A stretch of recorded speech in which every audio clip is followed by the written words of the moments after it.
함께 인사 나누시겠습니다. 사랑만 하며 삽니다. 네, 오늘 설교 제목은 어둠에서 빛으로 나아오라 라는 제목입니다. C.S. 루이스라는 분이 있습니다. 아주 우리 기독교 변증가로 유명한 분인데, 이분이 사랑한다는 것이 무엇인가? 사랑한다는 것은 상처받을 수 있는 위험에 자신을 노출시키는 행위다. 그래서 무엇이든 사랑하면 아픔을 느끼고 어쩌면 부서져 버릴 수도 있다. 이런 얘기를 했습니다. 우리 예수님이 바로 그러셨습니다. 우리를 사랑하기에 자기를 비우시고 아기 예수님이 되어서 이 땅에 오셨습니다. 여러분, 그렇게 자신을 비웠던 이 케노시스, 자기 비움의 이 사랑을 실천하셨건만 세상 사람들이 예수님을 환영했습니까? 아니죠. 철저히 거부하고 배척했습니다. 그래서 오늘 우리가 읽은 요한복음의 1장에 읽지는 않았습니다만 11절에 그가 자기 땅에 오셨으나 그의 백성은 그를 맞아들이지 않았다고 했습니다. 우리 예수님이 이 세상에 오시자마자 거절당하셨습니다. 그가 누울 곳은 없었고 그가 쉴 방은 없었습니다. 온갖 멸시와 조롱과 핍박을 받을 수 있는 그런 아주 취약한 인간이 되어서 우리에게 오신 것이죠. 우리 때문에 너무나 큰 대가를 치르셨습니다. 여러분, 무한하신 신이신 예수님이 유한한 사람이 되셨다는 말, 자기 자신의 삶을 아주 이렇게 좁히셨다는 것 아니겠습니까? 신이신 그분이 우리를 위해 스스로 자신을 제한시켰다는 겁니다. 온 우주를 다 온 우주로도 담을 수 없는 그분이 말구유에 담기셨습니다. 온 피조물을 먹이시는 분이 한 분 어미의 젖줄에 의지했습니다. 왜 그랬을까요? 바로 우리를 사랑하셔서 스스로를 제한시킨 것입니다. 주님은 우리를 사랑하시기에 우리와 같은 사람이 되셨습니다. 무한하신 분이 유한한 자의 모습이 되셨고 왕이 종의 형체를 취하셨고 충만한 분이 비워짐으로 저와 여러분들을 채우셨던 것입니다. 그분이 죽으심으로 우리를 죄에서 사하시고 우리는 영원한 생명을 얻게 되었습니다. 바로 이것이 강림절에 우리가 놓치지 말아야 할 진리요 사랑입니다. 그 사랑이신 주님께서 요한복음 1장 1절에서 보면은 바로 태초에 말씀이 계셨다. 그 말씀은 하나님과 함께 계셨는데 그 말씀이 바로 하나님이라고 하시면서 14절에서는 그 말씀이 육신이 되어 우리에게 오신 분이 바로 예수님이시라는 겁니다. 그리고 그 예수님은 또 빛으로 오신다고 했습니다. 오늘 설교의 주제이죠. 바로 9절에 참 빛이 있었나니 그 빛이 세상에 와서 모든 사람을 비추었다는 것입니다. 예수님이 빛으로 오셨다는 이 말씀은 요한복음 1장, 3장, 8장, 11장, 12장이 계속 반복됩니다. 요한복음 그래서 12장 46절에 내가 세상의 빛으로 왔나니. 이게 바로 성탄 메시지입니다. 세상의 빛으로 오신 주님, 말씀으로 오신 주님. 우리는 2000년 전 예수님께서 성육신하셨고 십자가에 죽으셨고 부활하셨음을 믿습니다. 또한 주님께서 재림하실 때 주님을 만날 것이라는 소망으로 아주 가득합니다. 그러나 더욱 분명히 믿는 것은 주님은 바로 지금도 빛과 말씀으로 우리 가운데 임하고 계시다는 겁니다. 우리가 이걸 놓치면 정말 힘들어집니다. 분명한 것은 주님은 지금도 말씀과 빛으로 우리 가운데 임하여 계시다는 것.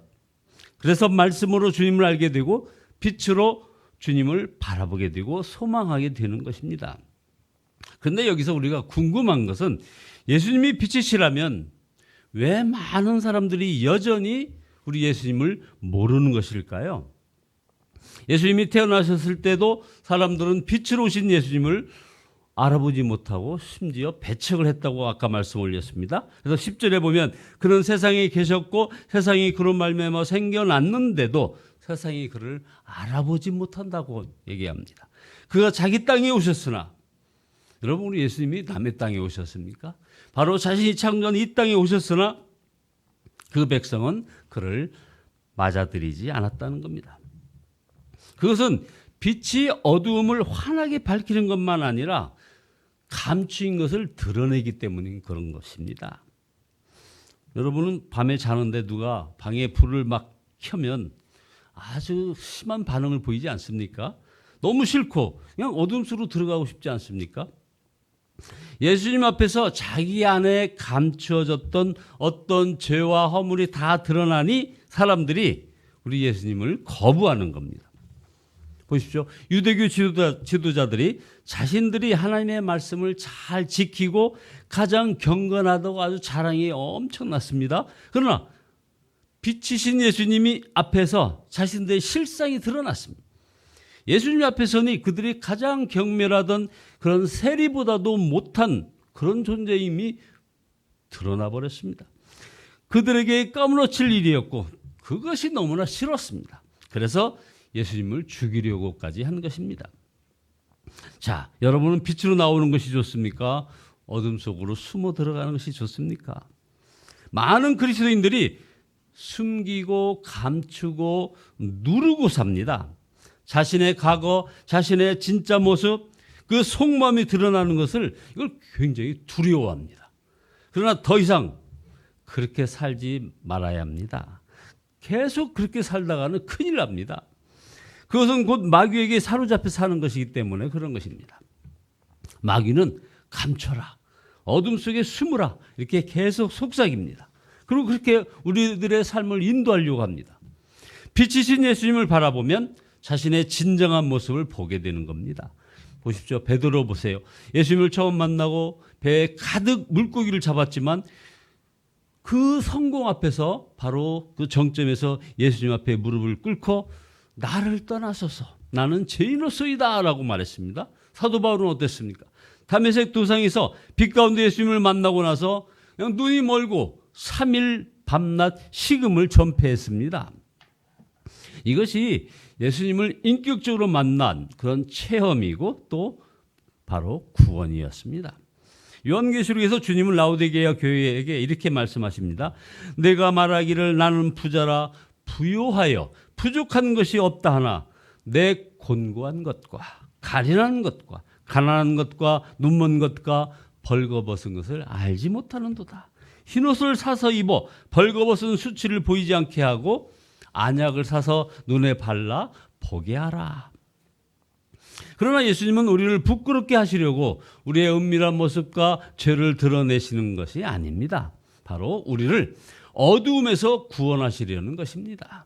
그래서 12절에 그러나 그를 맞아들인 사람들 곧 그의 이름을 믿는 사람들에게는 하나님의 자녀가 되는 특권을 주셨다고 선포하고 계신 것이죠. 빛이신 예수님이 우리의 은밀한 죄만 드러내는 것이 아닙니다. 더 놀라운 것은 하나님을 아는 눈을 열어주십니다. 그래서 18절에 일찍이 하나님을 본 사람은 아무도 없다라고 말씀하시면서 아버지의 품속에 계신 외아들이신 하나님께서 하나님을 우리들에게 알려주셨다라고 이렇게 말씀하십니다. 은밀한 죄보다 더 심각한 것은 하나님을 알지도 못하고 만나지도 못한 채 자기가 잘 사는 것이 그냥 살아가는 것, 이게 바로 심각한 겁니다. 예수님께서 우리에게 하나님이 계실 뿐 아니라 우리를 얼마나 사랑하시는지 하나님이 우리의 아버지이심을 보여주신 분입니다. 말로만 아니라 바로 십자가에서 그것을 증거하고 계십니다. 이것이 빛으로 우리에게 오신 이유인 것입니다. 더 놀라운 것은 말할 수 없는 죄인인 우리로 하여금 빛을 발하게 하신다는 것입니다. 이사야 60장 1절에 보면 일어나 빛을 발하라 라고 했습니다. 사실 이건 말도 안 되는 명령입니다. 추하고 더러운 어둠의 자식인 우리가 무슨 빛을 발하라는 것입니까? 하나님께서 빛을 발하라 하시는 것은 우리가 빛이기 때문이 아니라 우리 안에 빛이 임하였기 때문에 그런 것입니다. 그래서 이사야 60장 1절에 이는 내 빛이 이르렀고 여호와의 영광이 내 위에 임하였음이니라. 바로 이것이 예수님 안에서 우리에게 일어난 일인 것입니다. 빛이신 예수 그리스도가 우리 안에 임하셨기에 우리가 빛을 드러내는 자가 되었다. 얼마나 영광스러운 일입니까? 그러므로 예수님을 영접한 사람은 결코 어두운 사람이 아닙니다. 밝은 사람입니다. 결코 내 죄 하면서 살지 않습니다. 자신을 사랑하시는 하나님을 믿고 빛이신 주님과 동행하기에 바로 기쁨과 사랑이 충만한 사람이 되는 것입니다. 여러분, 더 이상 어둠에 숨으려고 하지 마시기 바랍니다. 이제 빛 가운데 살 수 있습니다. 제가 진심으로 예수님을 왕으로 고백했을 때 제 삶의 변화가 막 일어났습니다. 정말 어둠 속에서 빛 가운데로 나온 느낌이었죠. 여러분들 다 마찬가지입니다. 충격이었고 이것은 당혹스러웠고 또 어떤 때는 정말 낯선 느낌도 있었습니다. 사실은 여전히 어둠의 일에 또 유혹을 받기도 했습니다. 그러나 중요한 것은 이제 그것이 더 이상 기쁨이 아니라는 것입니다. 그것은 견딜 수 없는 고통이 되었습니다. 그래서 시편 51편 11절에 나를 주 앞에서 쫓아내지 마시며 주의 성령을 내게서 거두지 마소서. 주의 구원의 즐거움을 내게 회복시켜 주시고 자원하는 심령을 주사 나를 붙드소서. 자, 결론입니다. 여러분도 그렇지 않습니까? 예수님이 빛이시고 여러분 안에 역사하신다는 이 부인할 수 없는 증거인 것이죠. 아직 빛보다 어둠이 더 편안하고 좋은 사람이 있습니까? 그것은 빛이신 예수님과 동행하는 것이 얼마나 기쁜지 모르기 때문입니다. 그러나 그 심각함을 알아야 합니다. 누구도 알아서는 안 되고 누구에게도 밝힐 수 없는 일들을 언제까지 가지고 살렵니까? 이게 다 드러날 때가 오는 것입니다. 그때 배우자와 부모와 자녀와 목사와 교인들을 어떻게 볼 것입니까? 그것은 참으로 끔찍한 일입니다. 당장은 힘들고 불편해도 우리들은 빛 가운데로 나와야 합니다. 이제부터라도 예수님과 동행하며 사는 것입니다. 그것이 기쁨이고 구원인 것입니다. 성도 여러분, 빨리 어떤 닥친 시련이나 시험이 끝나기만을 기다리지 말아야 합니다. 그냥 지금 겪는 여러 가지 시련을 통하여 우리가 진정 달라지지 않았다면 우리는 또 더 큰 시련을 맞이할 수밖에 없는 것입니다. 우리의 문제는 이제 정말 예수님을 믿고 살 것인가? 정말 예수님과 동행할 결심은 섰는가? 바로 이겁니다. 빛이신 주님이 여러분 안에 거하십니다. 그런데 왜 이렇게 답답하고 어두울까요? 주님께 등지고 세상과 문제만 바라보고 있기 때문은 아닐까요? 이제 더 이상 어둠에 숨어 살려고 하지 말고 빛이신 주님을 향하여 돌아서시기 바랍니다. 생명의 빛이신 주여, 내가 주님께로 나아갑니다. 나를 인도하여 주소서. 세상 등지고 십자가 봅니다. 세상 등지고 예수님을 봅니다.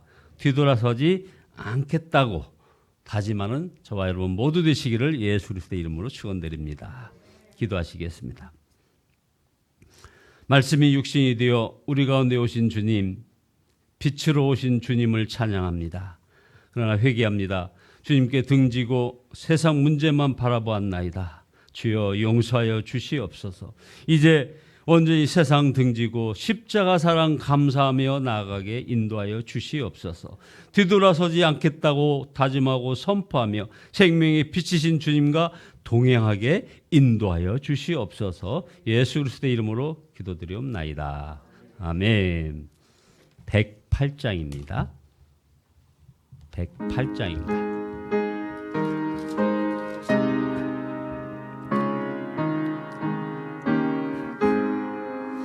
그 어린 주 예수 늘 자리 없어 그 귀하신 몸이 구유에 있네.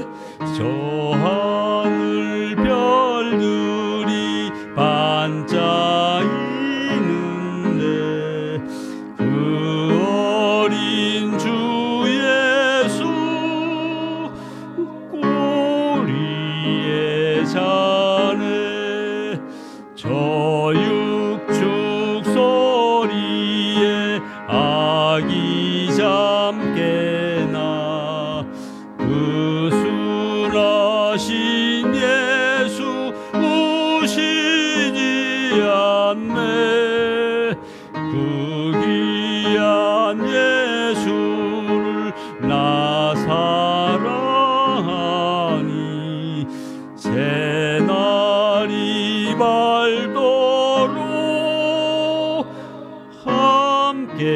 하소서. 주 예수 내 곁에 가까이 계셔. 그 한없는 사랑을 베푸시고 온 세상 악인을 다 품어주사 주 품 안에 안겨 살게 하소서.